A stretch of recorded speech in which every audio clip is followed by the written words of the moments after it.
Fala pessoal, bom dia, boa tarde, boa noite. Vamos dar encerramento aí aos nossos vídeos a respeito do regime de bens. A gente já falou no primeiro vídeo as regras gerais do regime de bens, falamos do pacto antenupcial.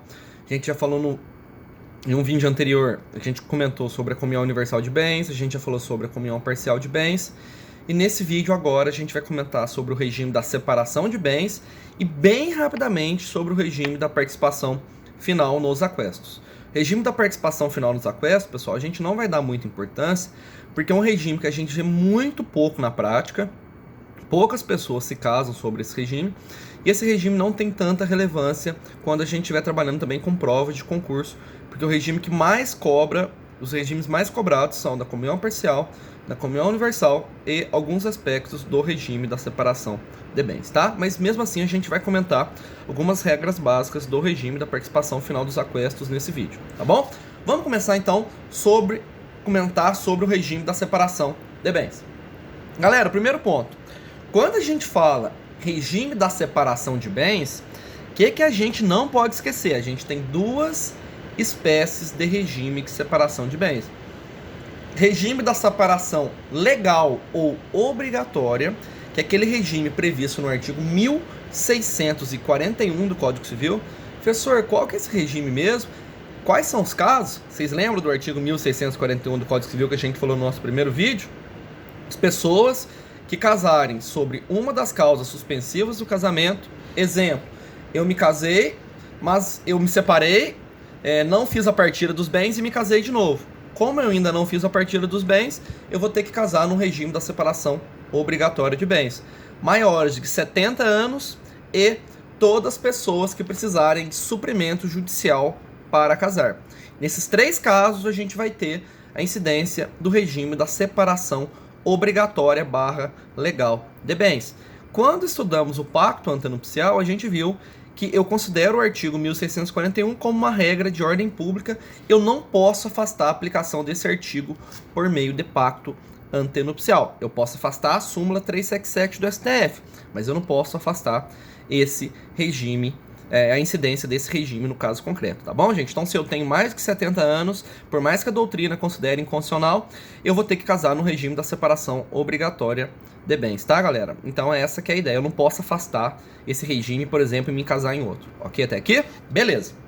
Esse é um dos regimes. Então, o regime da separação de bens se divide em separação obrigatória, que a gente acabou de ver, e separação convencional de bens. Separação convencional, gente, eu não tenho a incidência de nenhuma das causas do 1641, vou ao cartório de notas e faço um pacto antenupcial dispondo a respeito do regime da separação convencional de bens. Lembrando que no regime da separação convencional, o que vai acontecer?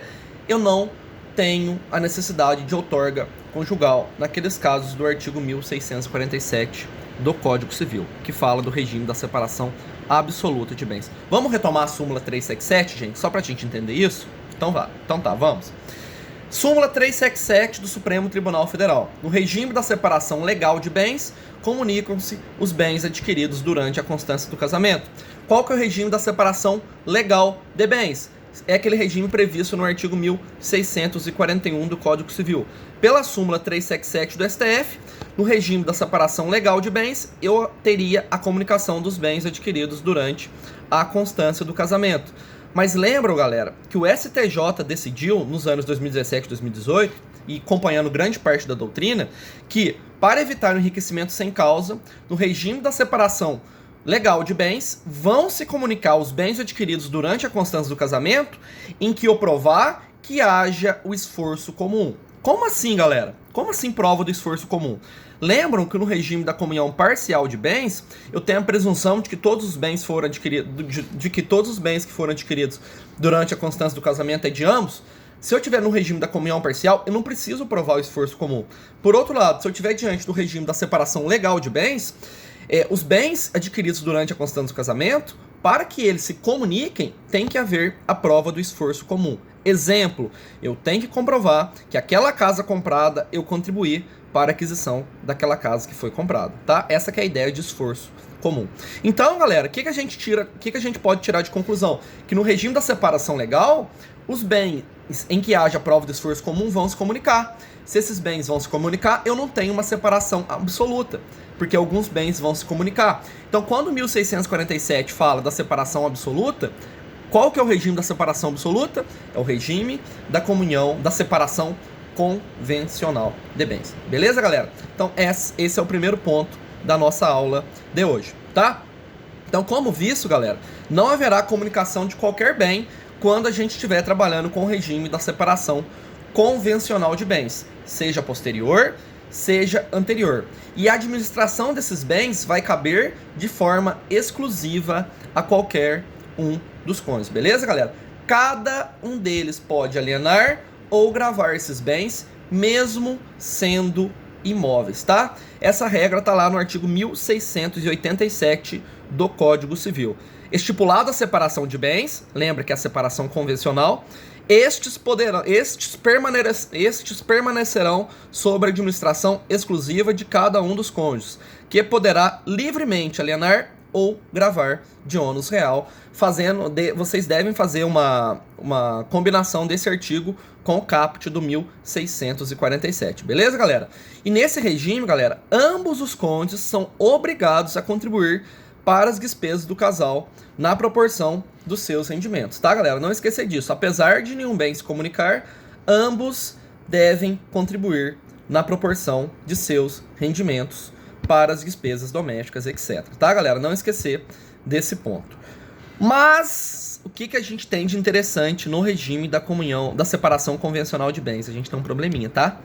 Lembra, galera? O regime da separação de bens é uma separação absoluta. Mas apesar da separação ser absoluta, o que eu posso fazer? Grande parte da doutrina e parte da jurisprudência, a gente vê alguns julgados do STJ, tem falado que seria possível que alguns bens, mesmo que adquiridos durante a constância de uma separação convencional, se comuniquem durante o casamento. Só, galera, o que acontece? Esses bens podem se comunicar não pelas regras do direito de família, mas pelas regras do direito das obrigações, com base na regra que veda o enriquecimento sem causa, tá? Então, para parte da doutrina e parte da jurisprudência, apesar de eu ter uma separação convencional de bens, seria possível que alguns bens fossem partilhados. Não com base nas regras do direito de família. Com base em que, então? Com base nas regras que tratam do direito das obrigações, especialmente aquelas que trabalham com a regra da vedação do enriquecimento sem causa, tá, gente? Então, nesse regime, se eu efetivamente demonstrar a participação do cônjuge sobre o bem do outro, isso pode ser resolvido pelas regras do direito das obrigações, especialmente daquelas que vedam o enriquecimento sem causa, tá? Os bens seriam partilhados não com base nas regras do direito de família. Seriam partilhados com base nas regras de quê? Com base na regra do direito das obrigações. Então, os bens adquiridos não são meação. Seria como se fosse uma sociedade de fato, tá, gente? Além das regras que vedam o enriquecimento sem causa, eu poderia aplicar também as regras que trabalham com a sociedade em comum, que estão lá no artigo 386 seguintes do Código Civil. Relembrando, separação convencional não comunica qualquer bem. Só que parte da doutrina, com base nas regras do direito das obrigações, tem falado que, como haveria uma sociedade de fato entre os cônjuges, seria possível partilhar os bens em que haja prova do esforço comum do outro cônjuge, com base nas regras do direito das obrigações, que veda o enriquecimento sem causa, tá, gente? Então, o regime da separação legal de bens vão ter duas bolinhas e as duas bolinhas vão permanecer fechadas, tá? É diferente do regime da comunhão parcial, em que vai ter um ponto que vai se comunicar, que é a ideia de meação. Beleza, meu povo? E finalizando, a gente tem o regime da participação final nos aquestos. Regime da participação final nos aquestos, galera, é um regime complexo e é um regime contábil. É um regime contábil próprio de casais empresários, tá? É um regime super complexo, é um regime que foi feito para casais empresários, tá? Casais empresários, que seria adequada a aplicação desse regime, tá, galera? Beleza. Qual que é a regra que a gente tem do regime da participação final nos aquestos? Durante o casamento, há uma separação total e absoluta de bens. Então, durante o casamento, seria como se houvesse uma separação total e absoluta de bens.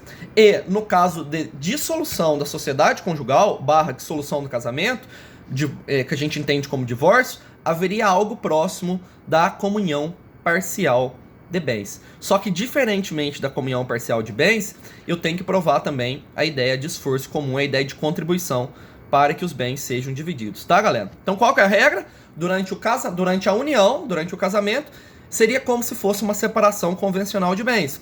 Durante a partilha desses bens, ou seja, depois da dissolução da sociedade conjugal / divórcio, a gente teria mais ou menos um regime da comunhão parcial de bens.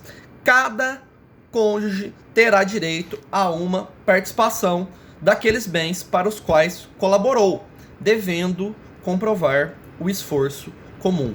E uma peculiaridade: a análise das regras desse regime não leva em conta os momentos anteriores ou posteriores ao casamento, como a gente tem nos demais regimes, tá, galera? Então, guardem essa diferença. Participação final dos aquestos. Durante o casamento, haveria algo próximo a uma separação convencional de bens. No caso de dissolução, algo próximo de uma comunhão parcial de bens. E nesse caso, cada cônjuge terá direito a uma participação em relação àqueles bens para o qual colaborou e deve comprovar o esforço comum. E isso está no 1672, tá?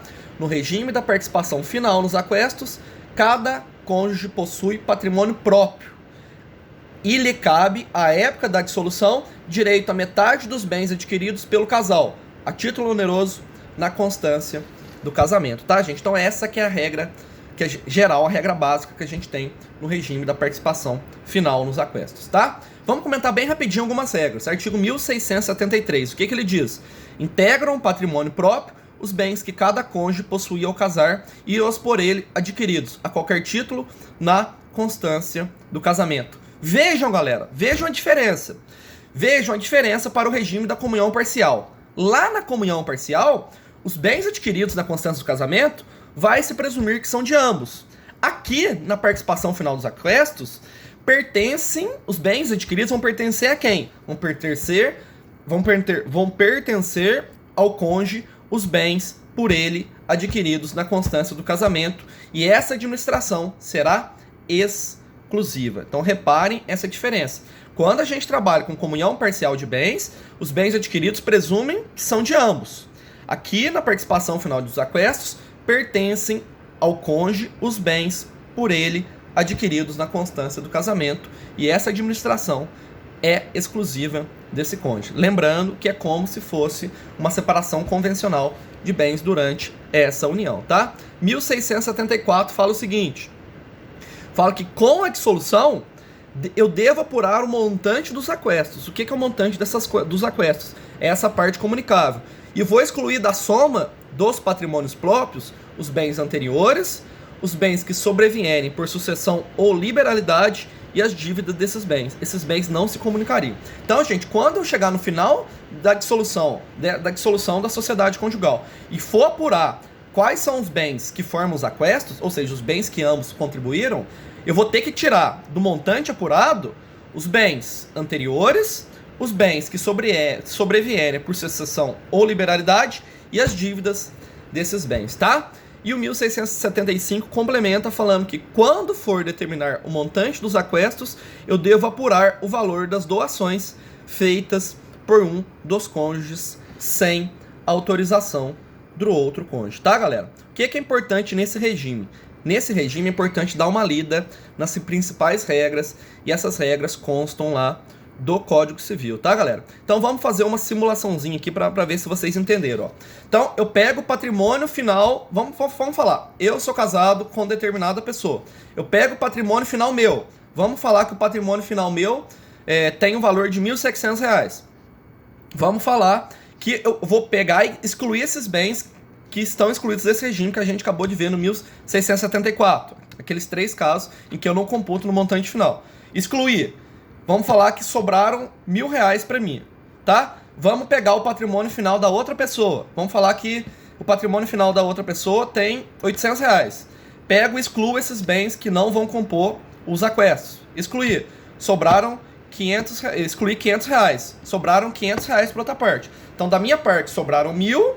Da parte dela, sobraram 500 reais, tá? E aí eu vou ter um crédito de participação devido pela outra pessoa na minha parte. Então, eu pego 700, divido por 300 e chego em 200. É uma conta muito chata e muito complicada de ser feita, tá, galera? Uma conta muito chata e uma conta muito complicada de ser feita. Reparem, ó, eu peguei os 1.700 meu, excluí o montante de 700, tá? Peguei os 1.700 meu, excluí 1.000 reais, que são os bens que não compõem. Sobraram 700, beleza? Sobraram 700. Da outra parte, o montante final, ela tinha 800, excluí 500, sobraram 300. Eu pego 700 menos 300 e chego nos 200, que é o direito que a outra parte vai ter de participação nesses bens. É o quadrinho que eu fiz do material de vocês.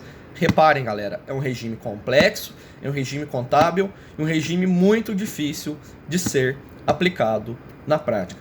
Beleza, galera? Então agora a gente encerra os nossos vídeos, que a gente trabalha com o regime da separação convencional e com o regime da participação final nos aquestos. Obrigado pela atenção que sempre, gente. Obrigado aí pelos prestígios que vocês têm me dado no canal. Críticas, sugestões, tudo que vocês tiverem para falar, pode me deixar aí nos comentários. Se gostou, dá uma curtida aí para dar uma moral pra gente, beleza? Um grande abraço a todos e até mais.